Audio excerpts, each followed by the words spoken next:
If you're using PrizePicks, you've probably heard people talk about something called positive EV, which is positive expected value, and how it's the difference between losing and actually making money long term. But before we get to positive EV, we need to start with something simpler, how PrizePicks sets its line in the first place. So let me start by explaining what PrizePicks actually is. PrizePicks isn't a betting site in the traditional sense. It's a lines-based props platform. Instead of betting against the book that sets odds, you're choosing if a player will go over or under a set number on a specific stat. Points, rebounds, assists, hits, runs, whatever. Those lines, the numbers you're asked to choose over or under, are not random. They're set by PrizePicks based on an algorithm they have set in place, which is their historical performance, player averages, public behavior, and internal models that account for expected outcomes. But here's the twist. They're designed so that most players lose if they make decisions like most people do. More on that in a second. First, let me tell you how PrizePicks lines feel fair but actually aren't. When you look at a player's number, for example, Luka Doncic over 27 points, it feels like, okay, he's a superstar, he scores a lot, this seems fair. But those numbers are not just based on averages. They're also based on how the public behaves, and the public usually bets what feels safe. PrizePicks uses this information to adjust lines so that over time, the house makes money regardless of short-term hits or misses. This is why popular bets get bumped throughout the days, lines change based on public pressure, and most obvious picks technically feel right but don't help long-term. It's a system that profits off patterns of human thinking, not just random chance. Now let's get into the next part, what expected value, aka positive EV, actually means. A positive EV outcome means the amount you expect to win on average over many repeated trials is positive. Now that's a lot to break down, so I'll break it down for you. If you were offered a coin flip where you win $1 on heads and lose $1 on tails, that's a neutral expected value.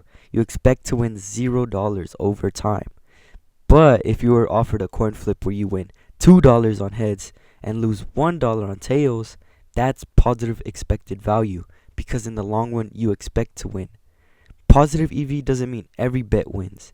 It means over thousands and thousands of bets on average, the wins outweigh the losses. This is the foundation of every sustainable decision system. Sports, investing, business, anything. Now let's apply positive EV to PrizePicks. If we put it into the context of PrizePicks, each prop line has an implied probability, how likely the market thinks that prop will hit. For example, if a line implies a 55% chance, but your research shows it's more like 60%, then that prop is positive EV for you long term. You don't need every prop to hit. You just need the average outcome over many props to be in your favor. And as I explained in previous videos, those prop hit rates matter in what slip types you choose. This is why the public can hit a win this week and still lose money long term because they are picking based on popularity, hunches, recency bias, star names instead of actual expected value. Now let me explain why the public losses happen. Here's the psychological side of it. Humans are wired to chase outcomes, not process. So when people see a player crush the last game, a hot streak, a flashy image online, they think that means he'll go over again. But positive EV ignores feelings. It ignores the last game. It ignores narratives. It looks at how often that outcome happens in the long run relative to what the line implies. This is why a line that feels fair is often not profitable. A line that looks weird can be positive EV. History plus context beats recency every time. Now let me explain how positive EV actually leads to profit. Here's the core idea. If you only place positive EV decisions, even if you lose some, then in the long run, your total winnings outweigh your total losses. It's like investing with consistent expected returns instead of guessing.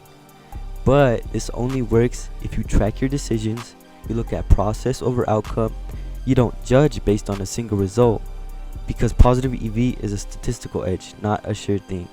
But over time, that variance will smooth out, that randomness becomes predictable, and those edges will compound. That's why professional bettors and systematic players don't care about a bad day. They care about long-term advantage, because that's the only thing that really matters. Now let me tell you why most people lose on PrizePicks. Most people lose on PrizePicks because they treat lines as if they reflect certainties. They chase narrative or emotion. They tail the popular props, and they don't track outcomes properly, and they judge bets as wins losses, not just expected value. Most people think, if I got today's pick right, I'm a good player, but that's the wrong measure. A positive EV player will ask, if I made the same decision 1,000 times over weeks and months, would I come out ahead? That's the mindset that creates actual profit. PrizePicks doesn't lose just because of randomness. It wins because most decisions are made on feel, not math. That's what their algorithm is intended to do. Target the psychological mind of a person. If you want long-term profit, stop chasing wins and start learning this expected value. If you found this useful, subscribe. I'll keep breaking down how these platforms actually work instead of feeding you hype. And if you want to go deeper, I'll leave a link below for my Discord that I'm building. It's not about rushing, it's about learning the process the right way. Now in this Discord, I offer day-to-day slips on PrizePicks and Dabble with easy-to-tail links and assured profit as I use all these strategies in my slips on a day-to-day process. Thank you.